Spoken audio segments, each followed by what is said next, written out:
ایک صحابی حضور کی خدمت میں حاضر ہوئے، عرابی تھے، دیہات کے رہنے والے تھے۔ انہوں نے حضور کی بارگاہ میں ایک بات عرض کی کہ حضور اسلام کے حکام تو بہت سارے ہیں، آج بھی اگر آپ دیکھیں تو کتابیں بھری پڑی ہیں۔ پھر حضور ارشاد فرماتے تھے، صحابہ اس کو سنتے تھے، محفوظ کرتے تھے، آگے بیان فرماتے تھے۔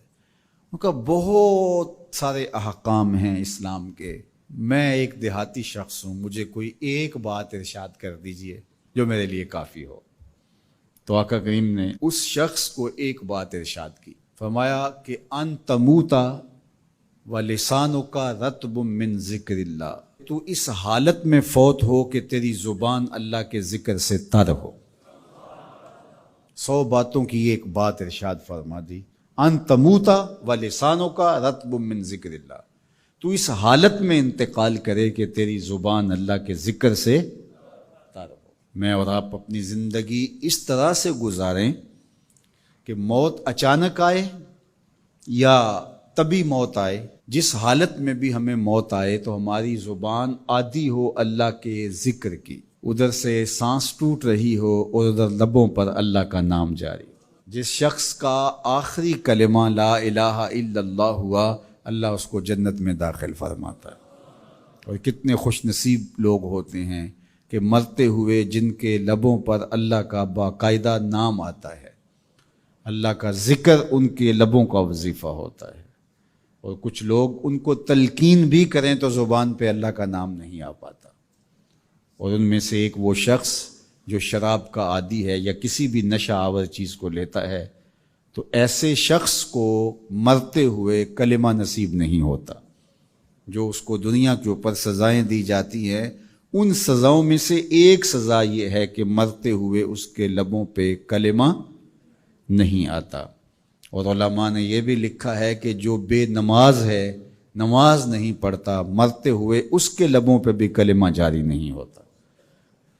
اللہ اکبر۔ تو ایک جامع بات ارشاد کر دی کہ ان تموتا ولسانک رطب من ذکر اللہ، تو اس حالت میں فوت ہو کہ تیری زبان اللہ کے ذکر سے تر ہو۔ قرآن مجید میں ہمیں اللہ تعالیٰ نے یہ بھی حکم دیا ہے کہ مجھے یاد کرو، اور یہ بھی حکم دیا ہے کہ مجھے فراموش نہ کرو۔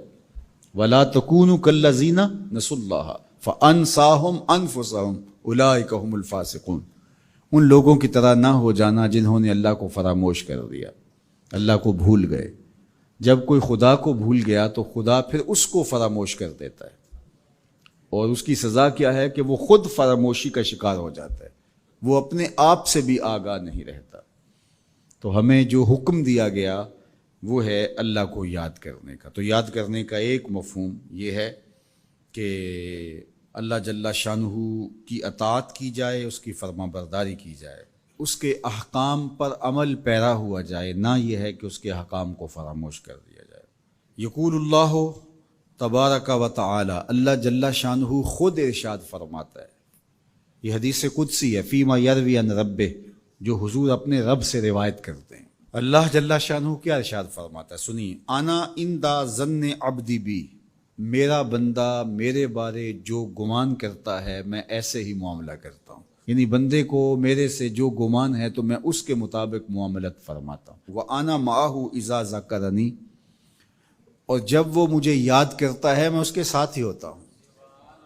جب میرا بندہ مجھے یاد کرتا ہے تو میں اس کے ساتھ ہوتا ہوں۔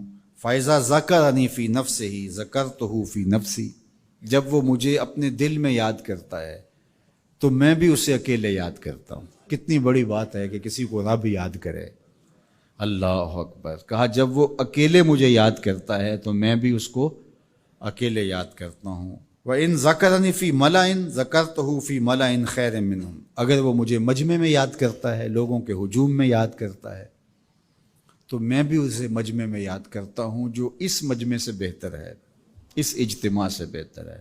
یہاں نیک بد گناہ گار سارے طرح کے لوگ ہیں، لیکن میں فرشتوں کے اجتماع میں یاد کرتا ہوں۔ اللہ اکبر۔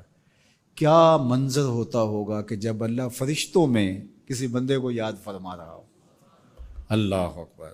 اور ایک حدیث میں جو ہے وہ اس کے پھر آگے لفظ جو ہے یہ ہے، میرا بندہ میری طرف اگر ایک بالشت چل کے آتا ہے تو میں ایک ذرا آتا ہوں، اور میرا بندہ میری طرف اگر ایک قدم آتا ہے 70 قدم آتا ہوں، اور اگر میرا بندہ میری طرف چل کر آتا ہے اتیت ہو ہر والا، میری رحمتیں دوڑ کے استقبال کرتی۔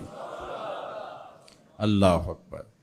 تو کتنی کرم نوازی ہوتی ہے جو اس کو یاد کرتا ہے۔ تو یاد کا چراغ کبھی بھی بجھنا نہیں چاہیے۔